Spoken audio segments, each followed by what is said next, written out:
Hi everyone, C. Wilson Life, and today I just kind of wanted to open up discussion about something sort of controversial. And I know that I've been talking about a lot of controversial things lately, but I just like to question things. I don't know. But if your opinion on this is different than mine, you are free to comment below and state your opinion, just as long as it's not like flaming. Don't be like, oh, you suck, or you don't know anything about such and such, but I'm just giving my opinion on the subject. Take it or leave it. I'm going to talk about the new, liquor permits here in Washington, a liquor law that passed that allowed hard liquor to be sold in grocery stores like, Albertsons or Winco. I don't know about Walmart, probably not Walmart, but drugstores like Rite Aid is. The Rite Aid that I work at is going to start selling liquor.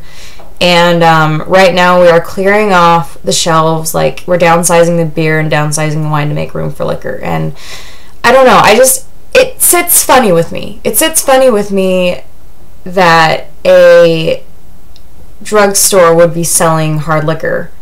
Now, maybe that makes me dowdy. I don't know. Maybe that makes me more conservative, or maybe conservative people would like liquor to be sold in grocery stores. I don't know. I don't know.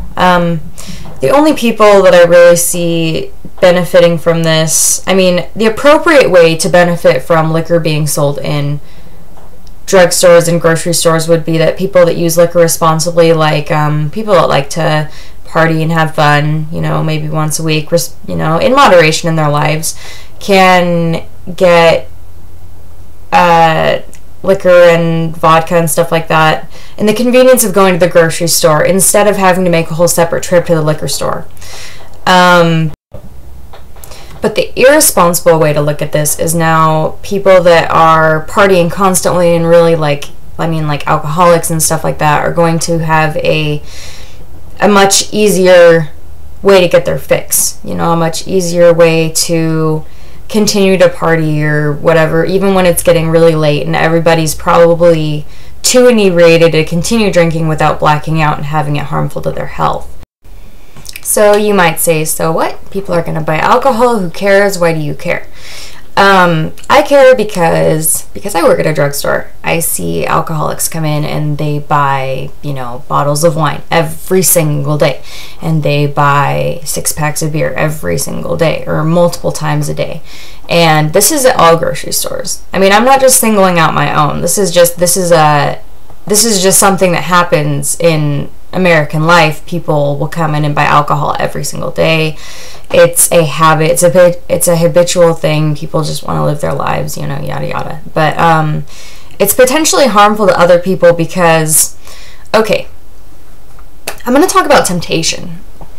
Temptation is something that everybody lives with. Everybody's got something that tempts them. Mine, I like chocolate. I'm a health nut, but I really like chocolate. It's delicious, like all girls like chocolate, you know what I mean? We all do. Well, most. I don't know very many girls that don't. Anyway,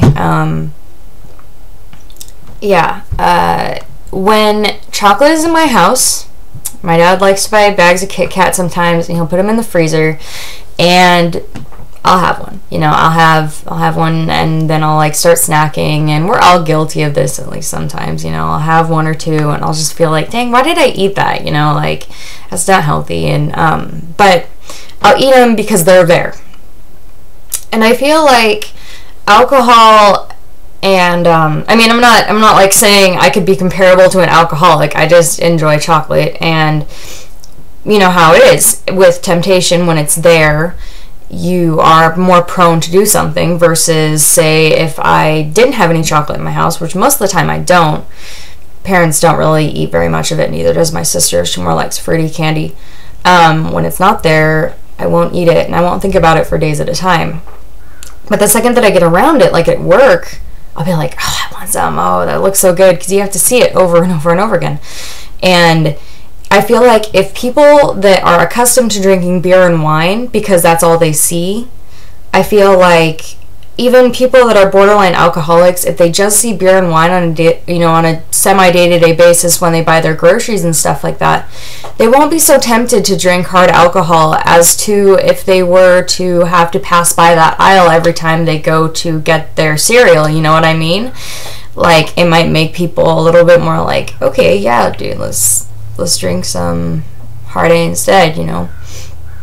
And I feel like, and then you might also be saying, well, why is hard alcohol so bad? You know, like hard alcohol, 1 shot equals 1 beer alcohol content, blah, blah, blah.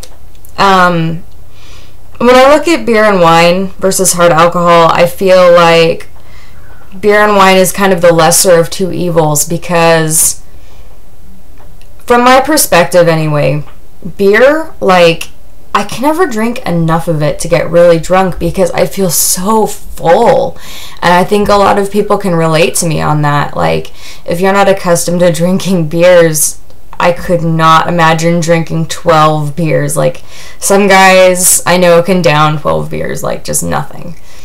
Of course, they're going to be really drunk, but I can't drink enough to get really, really drunk. I mean, I'm sure I could, but it's just like, eek.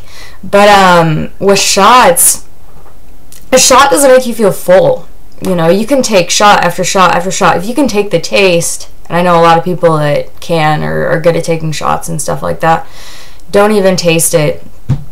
So they can just keep on taking them, and they're more prone to take like 8 shots as to drink 8 beers, because the feeling that they get is different, and the amount of time span between shots and time to drink beer and sit around and talk and enjoy yourselves is a lot different. I just feel like liquor is much more abusable because of the way it is. So yeah, I guess anything else I say would probably just be repeating myself, but I really hope that this does not cause drunk driving to peak again in Washington, because it was very bad for a while. They started making programs like every 15 minutes and stuff like that, that I had in high school. I remember it was every 15 minutes when I was a freshman in high school.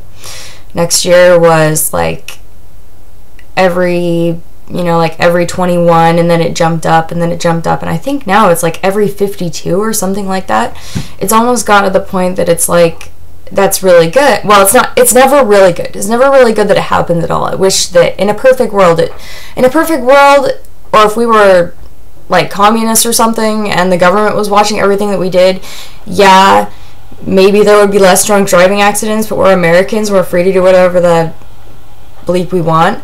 So, so like, I feel like, people are gonna do what they do, but if people are less likely to become alcoholics, then there's going to be less drunk driving accidents, and then there's going to be less people that die, and it's just, I just wanted to give my 2 cents on that, and I really wish that this law didn't pass, because it kind of skeeves me out, kind of creeps me out a little bit, but there's nothing I can do about it. And I just am gonna have to learn to live with it, but I wanted to talk about how I felt. So please give me your opinions, and I will see you guys later. Bye.